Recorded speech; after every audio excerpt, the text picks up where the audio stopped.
Let me never be credibly accused of showing only the cheery upsides to homesteading and farming, because when you're breeding pigs, sometimes it goes like this.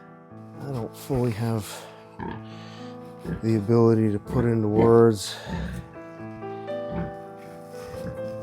how heartbreaking it is to walk into a situation like this.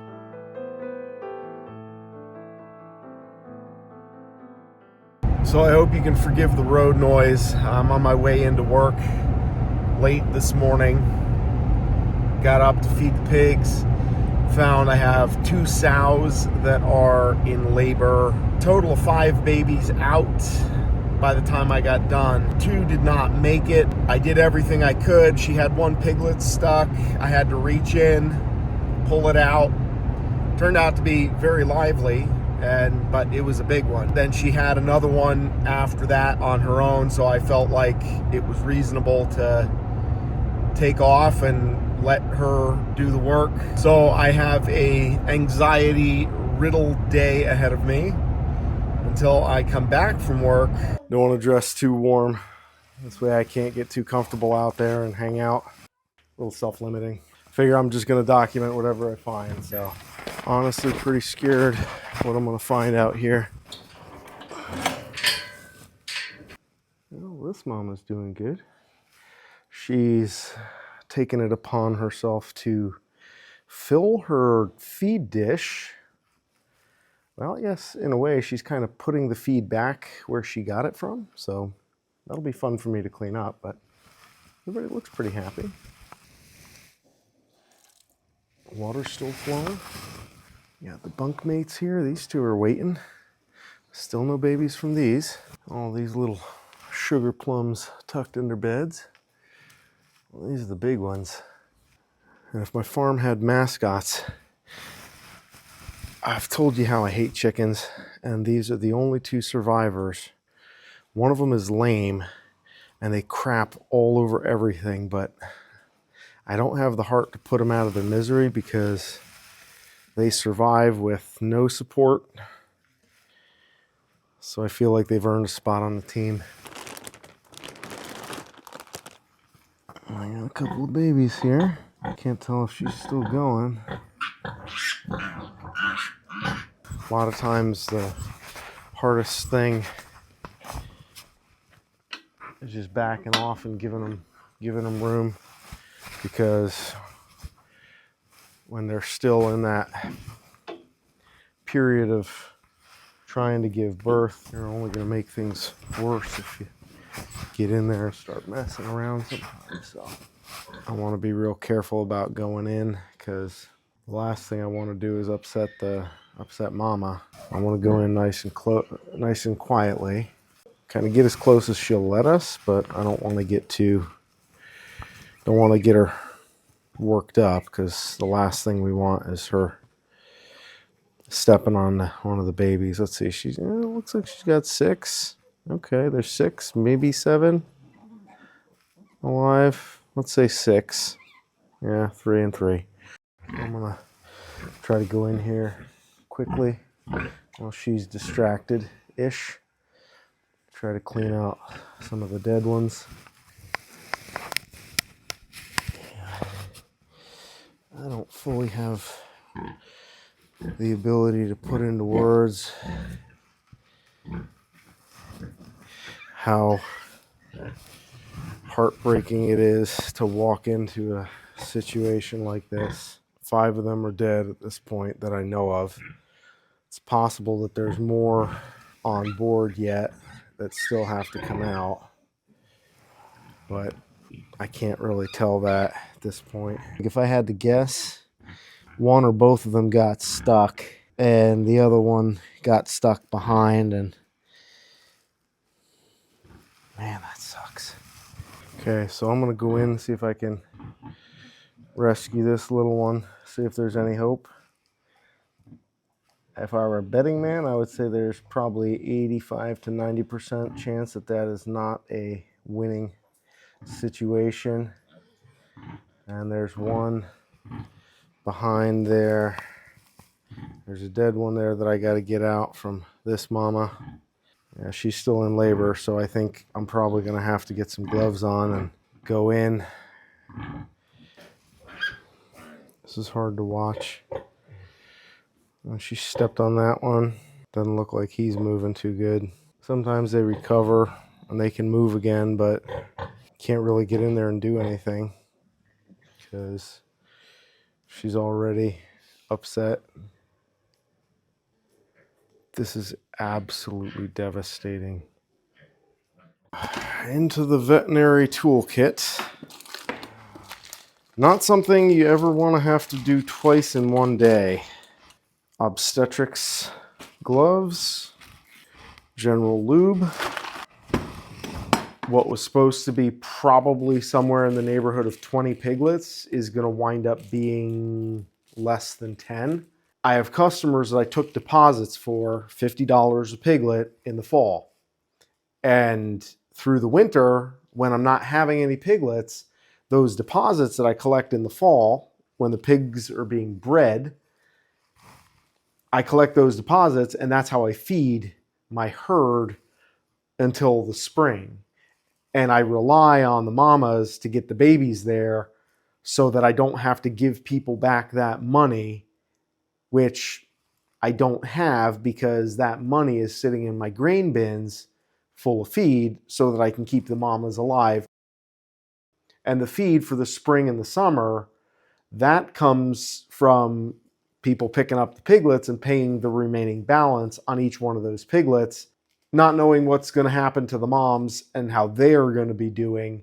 Just with the piglets that I've lost so far tonight, we got about $1,500 just flushed down the drain in one night. And that's just the dollars and cents. That's obviously to say nothing about the morale and what it feels like to come home to two mothers that you were counting on because they're both proven, experienced, generally pretty good. And to come home and find just complete massacre. And I can't even walk away from it. Now I gotta go try to reach up Mama's ass and hope that she tolerates my interventions. So back to the barn. I hate to quote the Tiger King meme, but I am not going to recover financially from this. Oh, there we go. Come on. You got the right idea. Come on, get it. Come on, give it a push. Give it a push. I got you. There we go. There. Oh, that's a big one. Well, that beats reaching in. Hey, come here, bud. Hey, come on. There you go.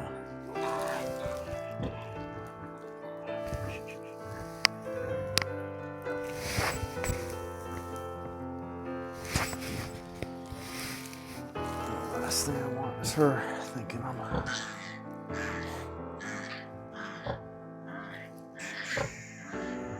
Please don't squash that one. Don't fucking squash that.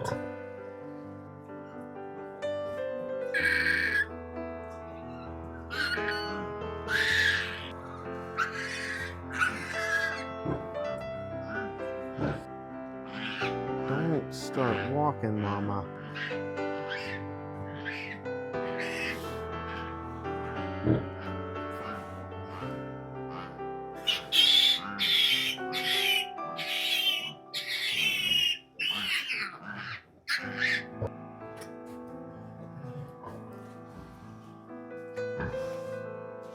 Well, second placenta is almost out. Now I still got kids and a wife and movie night inside that needs to be attended to, and I gotta go in and be decent to everyone and come on, kitties, not talk about the absolute thrashing we just took out here in the barn. But the one thing I can do, at least clean up a little of this crap. Let me never be credibly accused of showing only the cheery upsides to homesteading and farming. Dating myself a little here, Big Lebowski. Sometimes you eat the bear, sometimes the bear, well, he eats you. There's a lot of times when I'll have pregnant sows. I come into the barn, they do all the work, babies are out, everybody's good to go, both placentas are out, maybe one casualty. Sometimes there's a stillborn baby, sometimes one gets squashed early on, but no issues. Full litter. My Berkshire sow, Aggie, her first time, she went 10 for 10 out in the pasture, end of November, single digit temps, no problem. I came out there, everything was good. And then sometimes it goes like this. And I want you to see this because as difficult as it is for me to stand here and talk about this at 11:30 on a school night, well, got a snowstorm coming in tomorrow morning, so there's going to be that. But I got to deal with the stuff that I feel, call it heartbreak, anger, bitterness, sadness, disappointment, the realization that this is my fault because I overfed them. I've had fat sows do an okay job with delivery before, but probably would have been at least 20 to 30% better if I had been a little bit more judicious in feeding them. And yeah, this is farming. Your family's inside watching a movie, wondering what you're doing, and you're out in the barn picking up dead piglets and just praying that mama doesn't get all frantically worked up into a frenzy and step the 2 or 3 that are still remaining, because those couple of piglets that are remaining, that's how you're going to buy feed for the entire herd for the next 3 months. It's a tough lesson.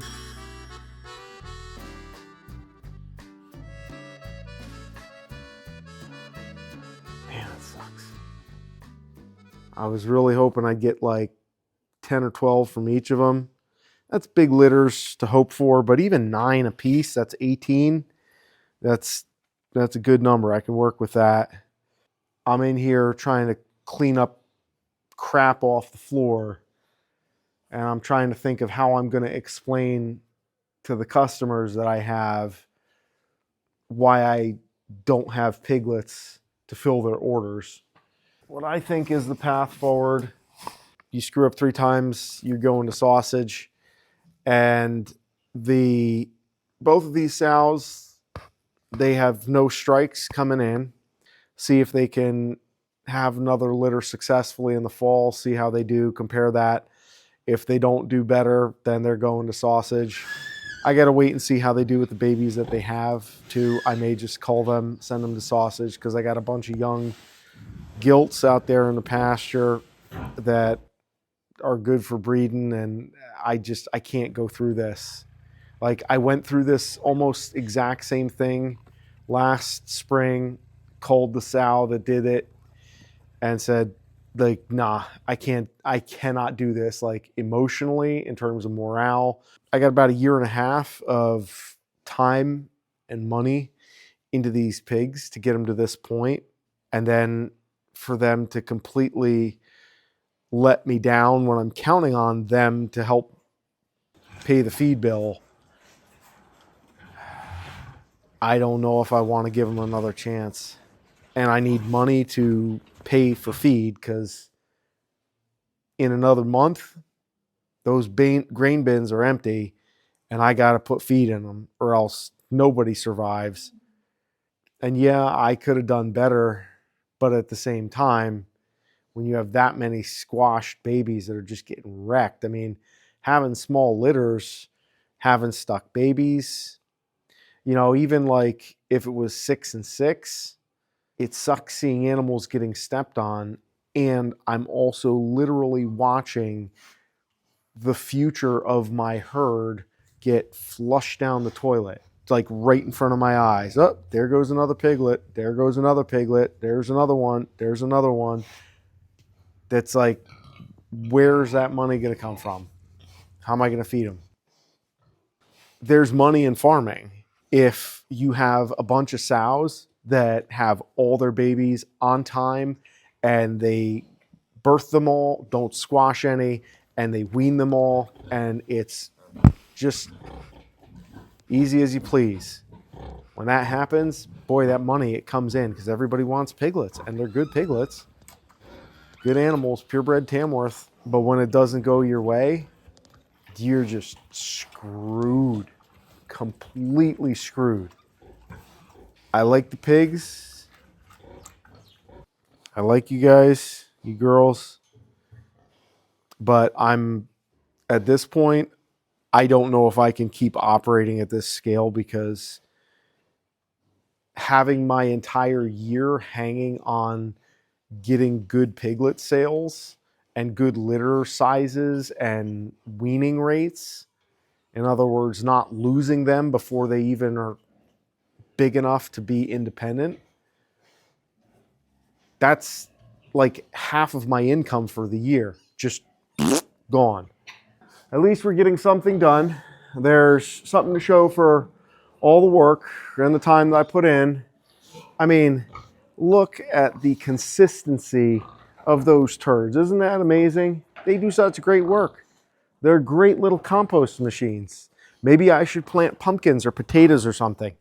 Piglets, I don't know. Yeah, there's sometimes farming feels great. You feel like you got the world by the tail and money's coming in and sun is warm, the grass is green. Your farm looks like a real farm with happy animals running around. And then there's nights like this where it's so discouraging. Like, I just keep saying over and over how discouraging it is and how bad it is for morale, but this is gonna mess me up for weeks. And practically speaking and financially speaking, it's gonna mess me up for months. But this is part of the deal. It's part of the deal. If you wanna breed pigs, you gotta be ready for this kind of nonsense to happen, because it's Murphy's Law. If it can go wrong, it's gonna go wrong.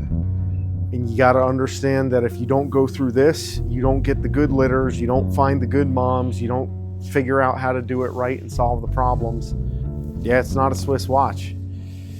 It's farming. Hey guys, I'm Stephen Reichert. If we haven't met before, I'd appreciate it if you subscribe to this channel and see the link down below and pinned comment for the next video that you might enjoy watching, because there's more to breeding pigs than me having meltdowns when things go poorly. It's important to get the full picture, the good, the bad, and the ugly. We're going to make America farmers again here so that more of you can share the joy and the pleasures of raising livestock along with us. This is Rowan Ridge Farm. I look forward to seeing you guys in the next video.